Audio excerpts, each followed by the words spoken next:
Spiderman and his good buddy Ashton bringing you another episode of Self-Defense for Kids. How you feeling? Great. I'm feeling great too. Last episode we talked about a bear hug where the encasement is under your arms. Your arms are free. We talked about a headbutt, ear clap, eye gouge. We talked about the box defense. Now this lesson is the complement to that one. What do you do when your arms are pinned? Well, we're going to take a look at two different scenarios, okay? Scenario number one is one of the most commonly taught in martial arts. It's a good defense too. The problem is that for a lot of situations, it's something that's going to cause a lot of pain to the attacker. And if we're talking about kids self-defense, maybe we're dealing with a kid who, even though they're mean and they're bully and they've got a lot of hurt feelings, they've got a lot of issues that they need to get resolved and they are lashing out. And if we could stop from maybe permanently damaging them, that would of course be the more ideal thing to do, right? The most common thing taught is that somebody grabs you here and you go into, say, a headbutt. So I'm looking at her, boom! Now that, they're gonna let go. But again, you're probably going to break whatever you hit, especially if you hit him in the nose. Maybe you won't, but if you practice a good headbutt on Bob and you whip it in there, you'll get free, but you're probably going to do some long-term damage, right? If it's an adult, totally different story. An adult should have no business putting their hands on you, right? We're not talking about mom and dad giving you a hug. Some other adult, absolutely, if there's somebody you don't know, they grab you, they pick you up. I have her in the air, her feet are off the ground, I'm taking her away, she starts headbutting. Boom! To make me let go, right? And then she runs, she screams her head off, help, he's not my dad! And tries to get another adult, someone she knows, someone she trusts, like a teacher or coach or her parents, and report exactly what happened, right? Some stranger I didn't know, he was dressed in some blue spandex suit with red on it, picked me up off the ground, he had a mask on, it was really freaky and crazy, he looked like Spider-Man, and I headbutted him right in the nose. That's what you do. You report exactly what happened, no exaggeration. There's one other thing that is often taught, and this is more of an advanced move. It's a hip throw, okay? I grab Miss Ashton, and she creates something to loosen me up. Maybe she hits right into my body. She steps behind and just go for it. Up and over. And then maybe she says, back up. Yep.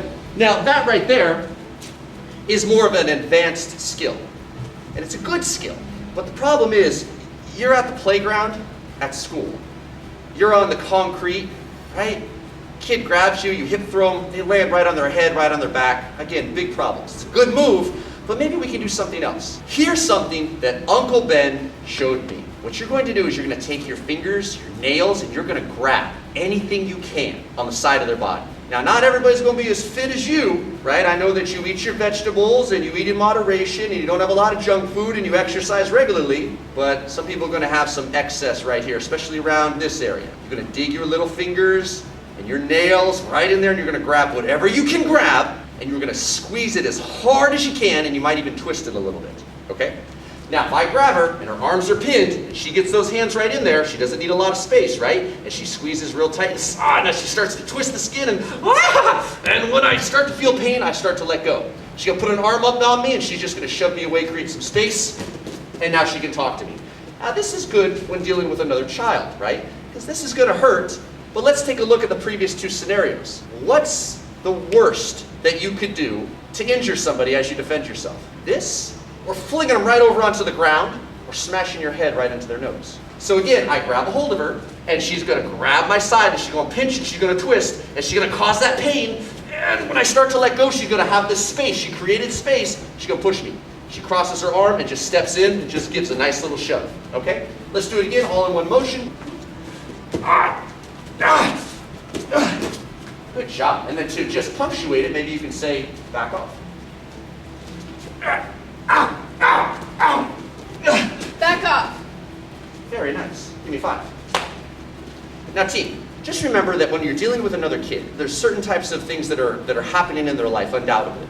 I don't know for sure, but in my experience, a lot of kids who bully have been bullied. You are not a teacher, you're not a parent, you're not a psychologist, right? So it's not your job to try to help them through their hurt feelings. If there's somebody who's not directly picking on you and they just seem like a lost kid, maybe you can offer them the olive branch of friendship. Try to get to know them.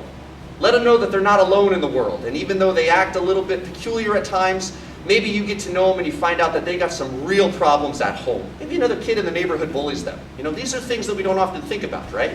And that would be such an act of compassion and kindness, and maybe you help them see that not everybody is going to treat them poorly. And once they see that from your example, maybe they won't treat other people poorly, okay? But if violence is thrust upon you, you cannot allow that to happen, and I'll tell you why. Once she lets me bear hug her once, and she doesn't do anything, I'll do it the next day, and the next day, and the next day. I will do it endlessly. I'll do it the entire school year, and then I'll do it the next school year. She will feel so miserable at school because I am plaguing her by being a bully.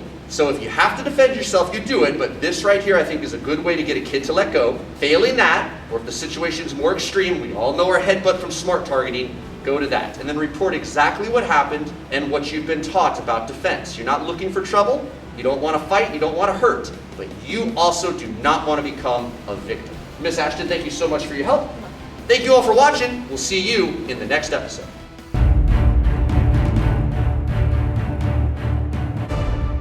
Hey, thanks for watching. If you like our videos, please subscribe to our channel. You can also like our gym on Facebook at Pecораro's Fitness and Kickboxing.